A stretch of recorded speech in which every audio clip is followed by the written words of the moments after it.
जननायक जनता party की जो चाबी है इसको जंग लग चुका है, इससे अब कोई ताला खुलेगा नहीं, ये कह रहे हैं दीपेंद्र सिंह हुड्डा। जेजेपी नामक एक पार्टी है जिसका चुनाव चिन्ह है ताड़ी। उसके लग गया ताला हरियाणा में, उसका जनाधार समाप्त हो गया, वो ताली फेल होगी, उस ताली से वो ताला खुला नहीं, ऐसा पक्का परमानेंट ताला लग गया। अब वो ताली लेके वो राजस्थान पहुंचे हैं कि क्या पता किसी के वहाँ पे वो ताली कहीं फिट हो जाए। जननायक जनता पार्टी जो राजस्थान में गई है अपनी चाबी को लेकर, तो हमने वहां संदेश पहले ही खोल दिया है कि जंग लगी चाबी किसी काम आएगी नहीं। राजस्थान के अंदर हमने खबर पहुंचवा दी है। राजस्थान के लोग बड़े समझदार लोग हैं। राजस्थान के लोगों को पहले ही पता चल गया कि ऐसी पार्टियों से बच के रहे, तो ये ताली तुड़ी कहीं वहाँ पे ताला यहाँ भी लगा है, वहाँ भी दुकान नहीं खुलेगी। जननायक जनता पार्टी का जो समय था, जो दौर था, वो निकल चुका है। इनके एमएलए इनके कहने में नहीं है, जिनके बूते पर ये उप मुख्यमंत्री बने बैठे हैं, ये कह रहे हैं दीपेंद्र सिंह हुड्डा। इनके विधायक तो इनके साथ हैं, जेजेपी वाले जाते हैं, डिप्टी सीएम तो विधायक तो आते नहीं प्रोग्रामों में। तो ये स्थिति है, ये गठबंधन नहीं है, ये थकबंधन है।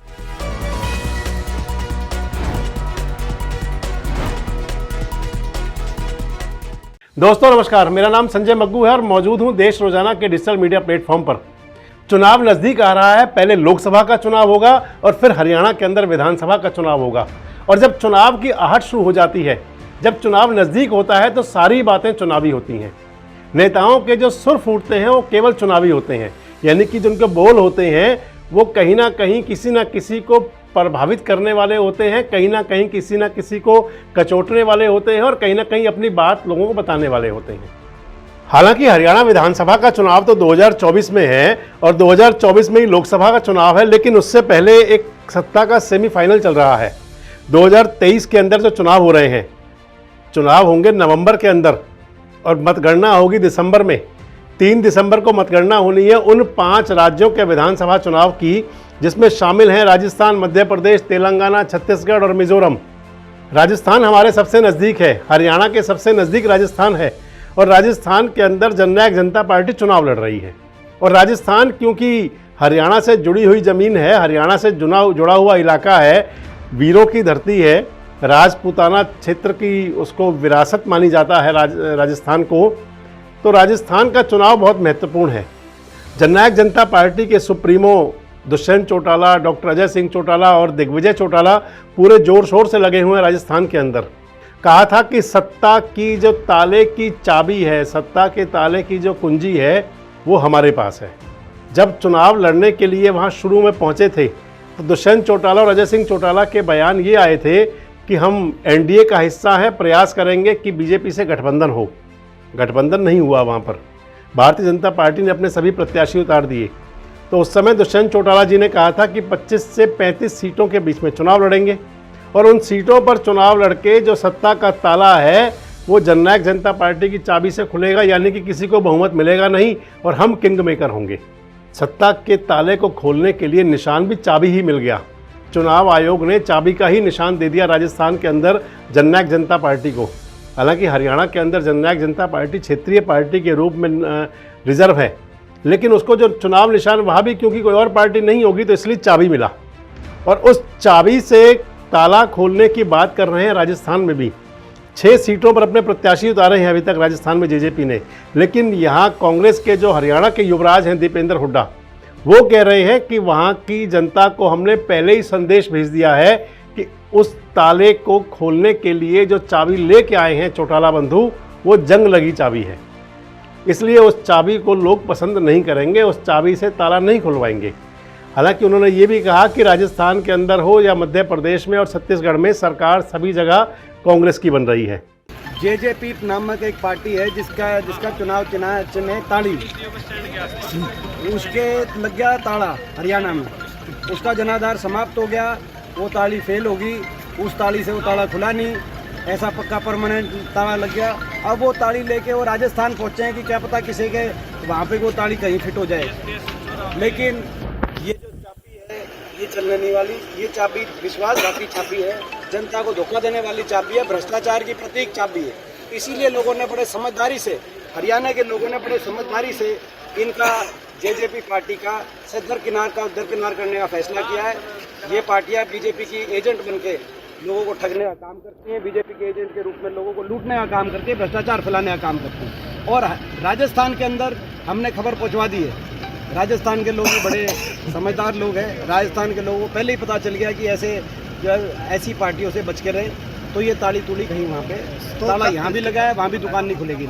और जहाँ पर ये बोले दीपेंद्र हुड्डा, वो जमीन भी जींद की है।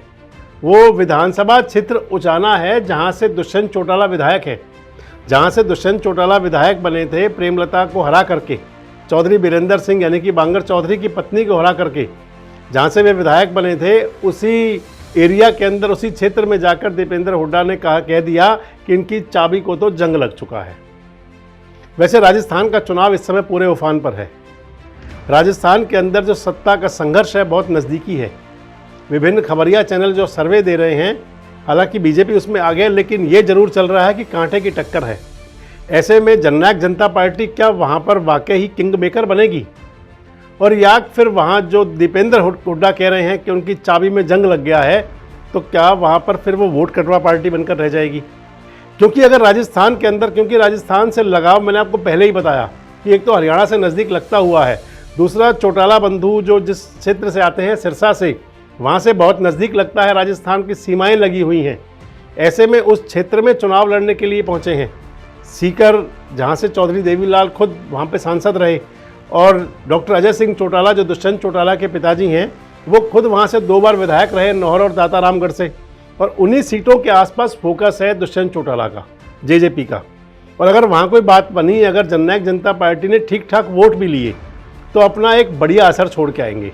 अगर उनके कुछ विधायक जीत गए और कहीं ऐसी स्थिति बनी कि वहाँ त्रिशंकु विधानसभा हो गई, किसी के पास मेजोरिटी ना हुई, तो फिर वाकई ही अपने दुष्यंत बाबू किंग मेकर हो जाएंगे, जैसे हरियाणा में किंग मेकर हुए।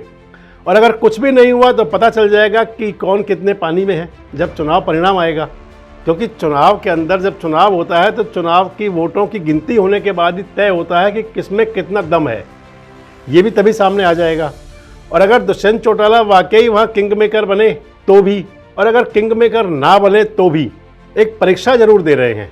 और जो परीक्षा देता है, मान लीजिए कि उसके अंदर सफल या असफल कुछ भी हो, लेकिन परीक्षा देना भी एक हिम्मत की बात होती है। परीक्षा के अंदर उतरना भी, यानी कि समर में जाना भी अपने आप में एक खुद को नज़दीक लेके जाना है सत्ता के पास हो, चाहे किसी भी प्रकार की एक प्रतिस्पर्धा की लड़ाई हो।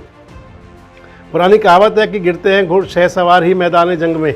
तो यानी कि अगर आदमी लड़ाई लड़ेगा, आदमी अगर चुनाव में जाएगा तो कुछ तो होगा। अब दुष्यंत चौटाला की पार्टी जननायक जनता पार्टी वहाँ किंग मेकर बनेगी, या वहाँ वोट कटवा पार्टी रहेगी, और या फिर वहाँ पर कुछ भी नहीं होगा, वापस हरियाणा में आ जाएंगे। बहुत सारे सवाल हैं। हालांकि जवाब वहाँ पे 3 दिसंबर को मिलेंगे जब मतगणना होगी। लेकिन आपको क्या लगता है कि क्या वहाँ किंग मेकर बनेंगे, क्या वोट कटवा पार्टी बन के रह जाएंगे, और या फिर हरियाणा में आएंगे तो हरियाणा में क्या होगा? अपने जो प्रतिक्रिया हैं, अपने जो जवाब हैं, आप कमेंट्स बॉक्स में आकर हमें दे सकते हैं। और इस प्रकार के वीडियोस के लिए हमारे साथ जुड़े रहें, देखते रहें देश रोजाना। नमस्कार, धन्यवाद। हमारे साथ जुड़े रहने के लिए देखते रहिए देश रोजाना का YouTube चैनल। सब्सक्राइब कीजिए, साथ ही देश रोजाना की खबरें सबसे पहले देखने के लिए प्रेस कीजिए बेल आइकन।